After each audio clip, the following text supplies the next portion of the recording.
میرے محترم بھائی اور بہنوں، حج آدم علیہ السلام سے شروع ہوا ہے۔ عبادات میں کوئی اجتہاد اور عقل نہیں، جیسے اللہ نے کہا ہے ویسے کرنا ہے۔ نماز اپنی عقل سے ہم معلوم نہیں کر سکتے، روزہ ہے، حج ہے۔ عبادات میں جیسے آسمان والے نے بتایا اور جیسے جناب رسول اللہ صلی اللہ علیہ وسلم نے کر کے دکھلایا، بس ہم نے وہ کرنا ہے۔ باقی چیزوں میں معاملات ہیں، زندگی کی باقی ضروریات ہیں، اس میں زمانے کے لحاظ سے سوچ بچار بھی ہے، تبدیلی بھی ہے، اجتہاد بھی ہے۔ عبادت اسے کہتے ہیں جس میں بس جو اللہ نے کہا، جو اس کے نبی نے فرمایا، کر کے دکھایا، ویسے کرنا ہے۔ ہمارے نبی پاک کا میں تھوڑا سا آپ کو مختصر خاکہ حج کا بتا دیتا ہوں۔ جناب رسول اللہ صلی اللہ تعالی علیہ وسلم نے حج کا جب اعلان فرمایا، یہ 10 ہجری، تو اطراف سے قبائل جمع ہوئے، کوئی 12,000 کا مجمع اکٹھا ہو گیا مدینہ میں۔ 25 تاریخ کو بروز ہفتہ آپ نے نماز ظہر سے پہلے غسل فرما کے 2 چادریں احرام کی نیت کے بغیر 2 چادریں باندھ، کرتا بھی اتار دیا، تہمد بھی اتار دیا۔ سحارا ایک بستی ہے جو آج کل مسقط میں آتی، وہاں سے ایک کپڑا آتا تھا، اس کی آپ نے 2 چادریں لی۔ پھر آپ نے ظہر کی نماز کے بعد اپنے پورے قافلے کو لیا، ذوالحلیفہ جس کو آج کل ابیار علی کہتے ہیں، یہاں آپ نے آ کر قیام فرمایا، اور عصر، مغرب، عشاء اور فجر اور ظہر 5 نمازیں آپ نے یہاں ادا فرمائیں۔ آپ گزر رہے تھے کہ جبریل ہے کہ یا رسول اللہ، اللہ فرما رہے ہیں یہ پاک وادی ہے، یہاں آپ قیام فرمائیں۔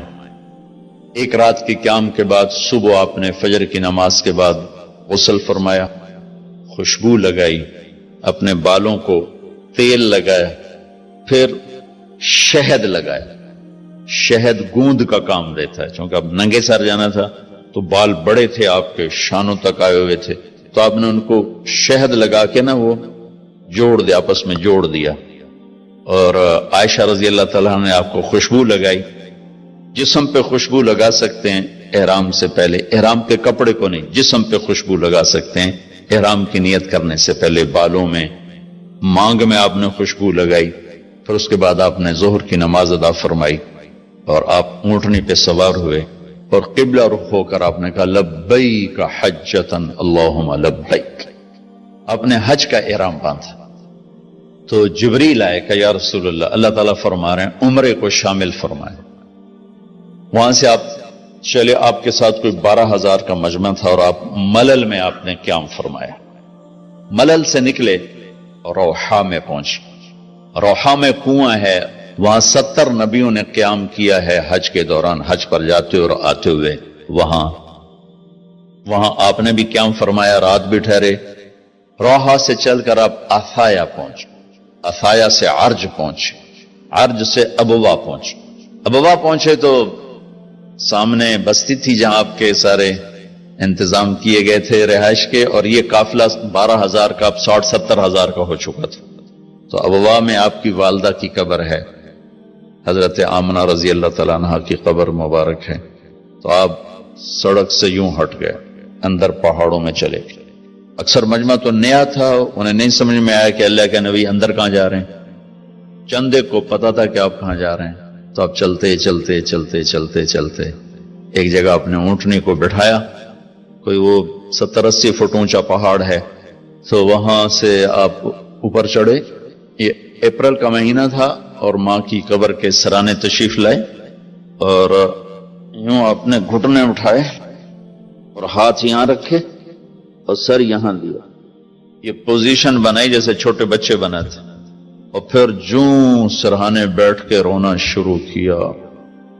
صدمہ تو چند دنوں بعد بھول جاتا، میں اب اپنی ماں کے یاد میں رونا بھی چاہوں تو رونا نہیں آتا، اپنے باپ کی یاد میں رونا بھی چاہوں تو رونا نہیں آتا۔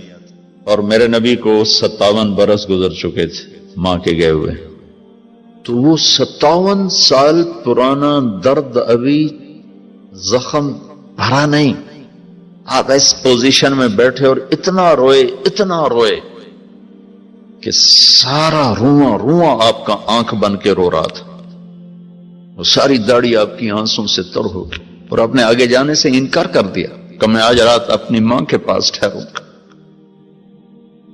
آپ نے رات وہیں گزاری۔ کیا رات تھی!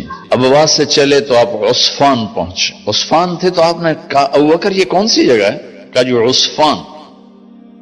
کہا میں دیکھ رہا ہوں ہود اور صالح علیہ السلام گزر رہے ہیں اس وادی سے، لبیک کہتے ہوئے حج کو جا رہے ہیں۔ عصفان سے آپ مرہ زہران پہنچے، پھر وہاں سے آپ صرف پہنچے، پھر وہاں سے آپ تنعیم پہنچے۔ تنعیم میں آپ نے احرام کی چادروں کو تبدیل فرمایا، جو 2 چادریں مدینہ میں زیب تن فرمائی تھی، تنعیم اتار کر 2 نئی چادر اسی کپڑے کی۔ پھر مکہ کے ٹاپ سے آپ انٹر ہوئے اور بیر زی طوا کے کنویں پر آ کر آپ نے قیام فرمایا۔ یہ ہے اتوار کی رات، 25 کو چلے اور 4 کی رات کو، یہ مہینہ 29 کا تھا، تو 4 کی رات کو آپ مکے پہنچ گئے۔ اتوار کو صبح آپ نے غسل کیا، خالی پانی بہایا اور عمرہ کے لیے تشریف لے گئے۔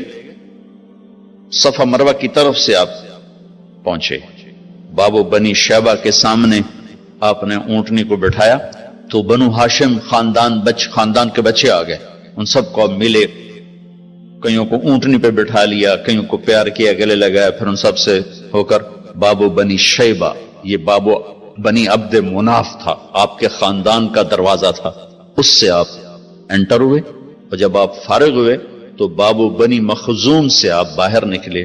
آپ نے جاتے ہی حجر اسود کا بوسہ لیا، پھر سجدہ کیا، پھر بوسہ لیا، پھر سجدہ کیا، پھر بوسہ لیا، پھر سجدہ کیا، پھر آپ رونے لگے، بہت روئے۔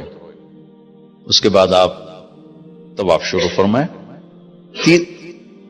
تیسرے یا چوتھے چکر میں آپ نے پانی بھی پیا اور حضرت عمر سے فرمایا کہ عمر حجر اسود کے بوسے پہ لڑائی نہ کرنا، جگہ ملے تو لے لینا، جھگڑا نہ کرنا، جیسے ہمارے نادانی میں لوگ وہاں عورتیں بھی ایسی حماقت کرتی ہیں کہ ایک سنت عمل کے لیے فرض چھوڑ دیتے کہ مرد عورت کا یوں آپس میں اختلاط، یہ اس سے بچنا فرض ہے، اور وہ ایک سنت کے لیے گھس رہی اور لڑائی جھگڑے فساد، قریب بھی نہیں جانا چاہیے۔ اللہ کے نبی نے استلام کیا، جب رش ہو گیا تو آپ کے پاس ایک لکڑی تھی، وہ دور سے یوں لکڑی کو لگا کر اور اس کا بوسہ لے لے۔ پہلا آپ نے بوسہ لیا، اس کے بعد رش ہو گیا تو پھر آپ نے ہر دفعہ بوسہ میں ایک دفعہ بوسہ لیا، اس کے بعد آپ کے پاس ایک لکڑی تھی، اس لکڑی کو آپ یوں چھوتے تھے اور حجر اسود کو، اور اس کا بوسہ لے لیتے تھے۔ بوسہ صرف ایک دفعہ، پھر جب آپ نے 2 نفل پڑھ لیے اور تشریف لے گئے صفا مروہ کے لیے تو پھر حجر اسود کا بوسہ لیا اور آپ نے جا کر صفا مروہ پہ 7 چکر پورے کیے۔ بعض روایت میں ہے کہ 3 چکر پیدل کیے، پھر مجمع زیادہ ہو گیا تو 4 اونٹنی پر بیٹھ کر گیا تاکہ لوگ دیکھ لیں۔ اس کے بعد آپ نے اعلان فرمایا کہ بھئی جن کے پاس قربانی کا جانور نہیں ہے وہ احرام کھول دو۔ تو صحابہ نے کہا یا رسول اللہ آپ کھولیں، تو آپ نے فرمایا کہ میرے پاس قربانی کا جانور ہے، ابو بکر کے پاس، عمر، زبید، طلحہ یہ نہیں کھولیں گے جو کہ ان کے پاس بھی قربانی کا جانور ہے، باقی جن کے پاس نہیں کھول دو۔ تو سب نے کھول دی اور حج افراد بھی تمتع بن گیا، حج قران بھی تمتع بن گیا۔ اب نہیں ہو سکتا، اب جو نیت کریں گے وہی کرنی پڑے گی، لیکن اللہ کے نبی کا خاص حکم تھا تو سب کا حج تمتع بن گیا۔